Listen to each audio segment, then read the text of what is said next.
अस्सलामुअलैकुम वरहमतुल्लाहि वबरकातुहू।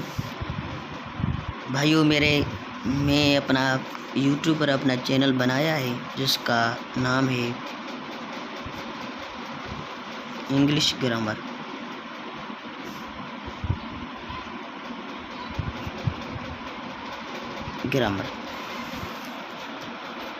ये मैंने अपने यूट्यूब पर अपना चैनल बनाया है, इसलिए मैंने इंट्रोडक्शन होना चाहिए। जो भी ज़बान या जो भी इल्म पढ़ा जाता है उसका पहले तो इंट्रोडक्शन दिया जाता है, इसलिए मैं अपना इंट्रोडक्शन ऑफ ग्रामर लिखूँगा यहाँ।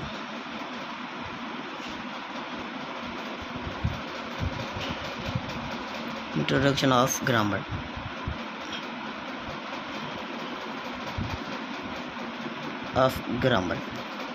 इंट्रोडक्शन ऑफ ग्रामर का तारुफ।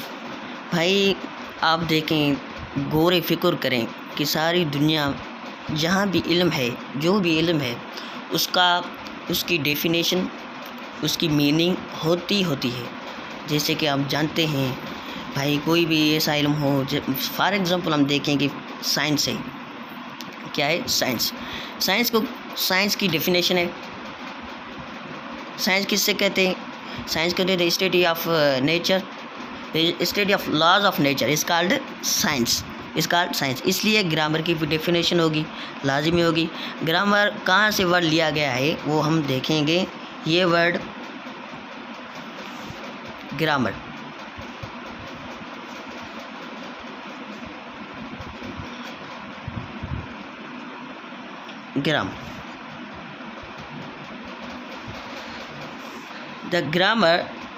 the word grammar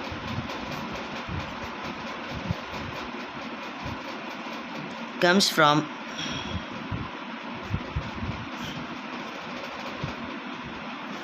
the Greek word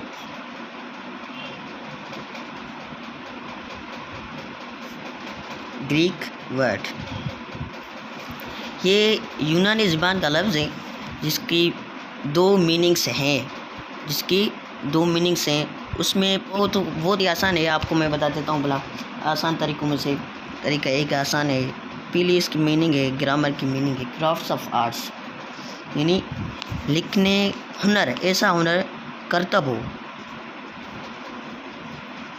crafts of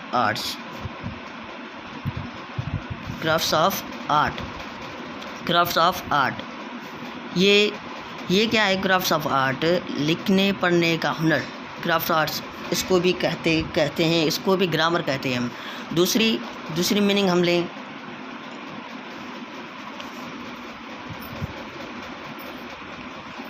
दूसरी मीनिंग भी होगी इसकी। दूसरी मीनिंग आसान है, बहुत ही आसान तरीके से मैं आपको बता रहा हूँ ग्रामर की meaning.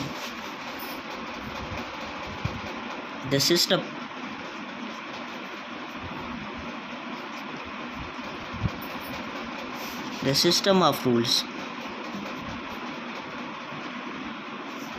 and principles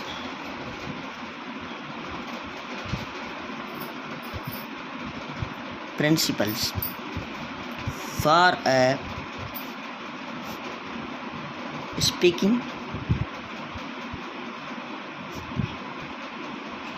speaking and writing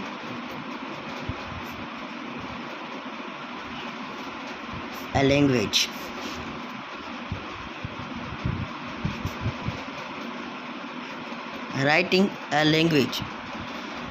grammar किससे कहते हैं? ग्रामर की माना क्या है?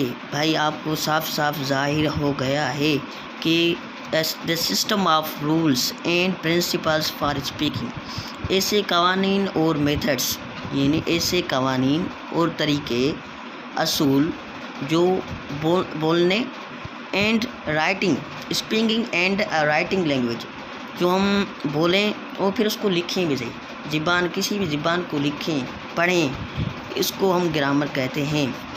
किसी भी ज़बान भी, कोई भी ज़बान हो भाई, देखें 1500 साल पहले आप देखें हुज़ूर अकरम सल्लल्लाहु अलैहि वसल्लम के गारे हिरा में फ़रिश्ता आया, हज़रत जिब्रील अलैहिस्सलाम आया, क्या पढ़ा, ये पढ़ा कि इक़रा बिस्मि रब्बिकल्लज़ी खलक़। ओके, ये पढ़ा, ये भी ग्रामर थी भाई, कुरान की ग्रामर थी, ये भी एक अल्फाज थे, इसको भी ये भी अल्फाज ये पढ़ाया गया। देखिए आप 1500 साल पहले भी ग्रामर थी और ये पढ़ाया गया है उसको हुज़ूर अकरम सल्लल्लाहु अलैहि वसल्लम को।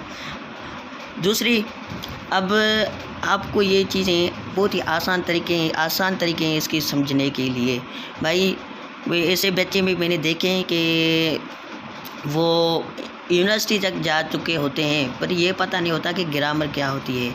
ये लाजमी होना चाहिए, पता होना चाहिए हमारे को कि ग्रामर क्या है और किस चीज़ के लिए ये इस्तेमाल होती है, यूज़ होती है। ये लिखने और पढ़ने के इल्म के लिए यूज़ होती है, इस्तेमाल होती है। आप किस ज़बान को भी उठाएं, उस ज़बान से पढ़ें लिखें, वो उस ज़बान में ग्रामर तो होगी। ओके, ग्रामर तो होगी, लाजमी होगी ग्रामर उसकी, देखा जाए। अब मैं कह रहा था कि भाई ऐसे भी बच्चे मैंने देखे कि यूनिवर्सिटी तक जा चुके होते हैं, उसको ये पता नहीं होता कि ग्रामर क्या होती है। वो यानी टीचर्स हमारे को उन लोगों को, उन बच्चों को पढ़ाते हैं, वो ध्यान नहीं देते, मेहनत नहीं करते, रिवीजन नहीं करते, इसलिए वो भूल जाते हैं और याद भी नहीं करते। भाई ऐसे बच्चे भी हैं जो प्राइमरी में होते हैं, उसको पढ़ाई जाते हैं, ग्रामर पढ़ाई जाती है, यानी अच्छी तरीके से नहीं पढ़ाई जाती। वो पढ़ते तो हैं, अच्छी तरीके से नहीं पढ़ाई जाती। वो ऐसे पढ़ाते हैं कि वो पढ़ाते तो हैं, यानी अच्छी तरीके से समझाते नहीं हैं। वो ऐसे समझाते थे, वो फिर बच्चे क्या करते हैं, उसको रट्टा लगाकर याद कर देते हैं। फिर वो रट्टा जो है एक दिन के लिए होता है, बस सिर्फ एक दिन के लिए, फिर वो भूल जाते हैं। उसको ये समझाया नहीं जाता कि भाई ग्रामर क्या है, यानी एक वर्ड भी जो सिखाए उसको समझाएं, मेहरबानी करके प्लीज़, ये मेरी रिक्वेस्ट है कि उस बच्चे को आप समझाएं कि भाई ये चीज़ें ऐसे होगी, ये ऐसे होगी, ग्रामर क्या है, ये होता। और हम जो चीज़ें देखते हैं कि मैं किसी को भी क्रिटिसाइज़ नहीं कर रहा, और मेरे कहने का मतलब ये है कि भाई आप जो भी चीज़ पढ़ते हैं, टीचर्स हमारे को आपको पढ़ाते हैं, वो आप सीखें, वो ध्यान से सीखें, उसको रिवीजन करें। ख़ास करके ये जो आप क्लास में होमवर्क करते हैं या ऐसी चीज़ें होती हैं जो आप करते हैं, काम करते हैं, इंग्लिश हो या मैथमेटिक्स हो, फिज़िक्स हो, वो चीज़ें आपको पढ़ाई जाती है, उसको रिवीजन करें। जैसे कि मैं आपको ये ग्रामर पढ़ा हूँ, इसको भी आप रिवीजन किया करें, क्योंकि भाई ऐसा इल्म है जो आप जिसको रिवीजन नहीं करेंगे तो वो भूल जाएगा, वो आपसे याद नहीं होगा, वो फिर आपको याद नहीं होगा, इसलिए कि आपने उसको रिवीजन नहीं किया। ठीक है, हमारा टॉपिक था ग्रामर, लिखने और पढ़ने के इल्म को, स्पीकिंग फॉर स्पीकिंग, ये speaking for speaking and writing language, यानी बोलने के लिए और लिखने की ज़बान, किसी भी ज़बान को लिखने के लिए इस्तेमाल ग्रामर ही होती है। इसलिए हम ये, और डेफिनेशन, ये थी ग्रामर की मीनिंग। अब हम डेफिनेशन देखेंगे।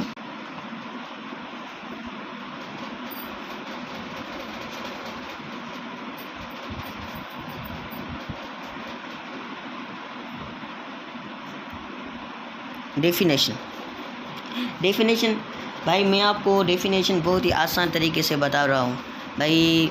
डेफिनेशन 2 या 4-5 अल्फाज में, अल्फ़ाबेट्स में आपको मैं बता देता हूँ, वो बहुत ही आसान है। ग्रामर की definition, the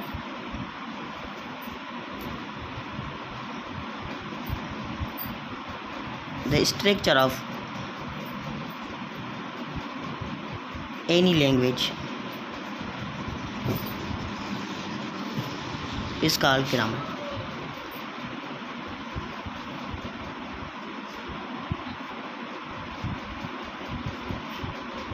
is called grammar. किसी भी ज़बान की जोड़ जग को हम ग्रामर कहते हैं, किसी भी ज़बान की जोड़ जग को हम क्या कहते हैं, ग्रामर कहते हैं। फॉर एग्ज़ाम्पल हम देखते हैं कि मैं एक जुमला लिखता हूँ, एक सेंटेंस लिखता हूँ, इसकी मैं लिखता हूँ for example,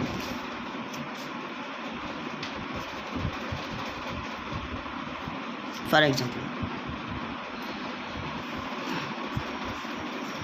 I go to school, ये बहुत ही पुराना वर्ड है जो हम तकरीबन इस्तेमाल कर रहे हैं। आई गो टू स्कूल, भाई ये देखें करेक्ट है, ये क्या है, करेक्ट है, ये इसकी ग्रामेटिकली भी सही है और ये जुमला भी सही है। जहाँ पर सब्जेक्ट होना चाहिए वहाँ पर सब्जेक्ट भी है, जहाँ पर वर्ब होना चाहिए वहाँ भी वर्ब है, और जहाँ पर ऑब्जेक्ट होना चाहिए वहाँ ऑब्जेक्ट भी है। हम ग्रामेटिकल से ये तो सही है। हम ऐसे भी तकरीबन 7th या 6th से 8th क्लास में ये होते हैं जो ग्रामेटिकली अल्फाज एक्सरसाइज देते हैं, फिर टीचर्स पता नहीं करवाते हैं, नहीं करवाते होंगे, बच्चे को वो पढ़नी चाहिए लाजमी। ऐसे जुमले देते हैं, आई स्कूल, गो टू। देखिए ये तो भाई जुमला भी गलत हो गया, ये तो जुमले की सेंटेंस की सत्यानाश हो गई, क्योंकि ये जुमला ही गलत है। इसको जुमला ही कहना हमारी बेवकूफ़ी होगी, क्योंकि ये ग्रामेटिकली भी सही नहीं है। और इसको जहाँ पर ऑब्जेक्ट वर्ब होना चाहिए वहाँ पर ऑब्जेक्ट है, जहाँ पर ऑब्जेक्ट होना चाहिए वहाँ पर वर्ब है। इसलिए हमारी इस चीज़ों का आप ख्याल रखा करें, मेहरबानी करके आप जो भी चीज़ करते हैं उसको ग्रामेटिकली सही करें। इसकी सही ये होगा, आई गो टू स्कूल, जहाँ पर वर्ब है, देखें यहाँ पर सब्जेक्ट है, सब्जेक्ट भी है, जहाँ पर वर्ब है वर्ब भी है, वहाँ जहाँ पर ऑब्जेक्ट है और ऑब्जेक्ट भी वहाँ पर ही है। इसलिए मेहरबानी करके बच्चे जो आप पढ़ते हैं, जो आप लिखते हैं, उसको आप थोड़ा रिवीजन किया करें।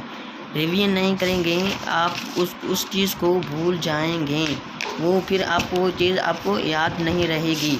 क्योंकि वो कौन सा भी इल्म हो, जो भी इल्म हो, जिस इल्म भी हो, वो आपको होना चाहिए, क्योंकि आप उसको रिवीजन क्या करें।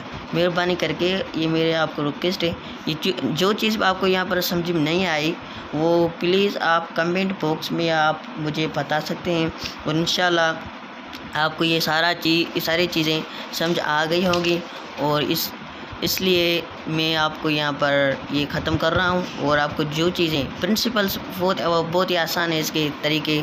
और इसलिए भाई अब तक के लिए यही, अस्सलाम वालेकुम रहमतुल्लाहि व बरकातहू।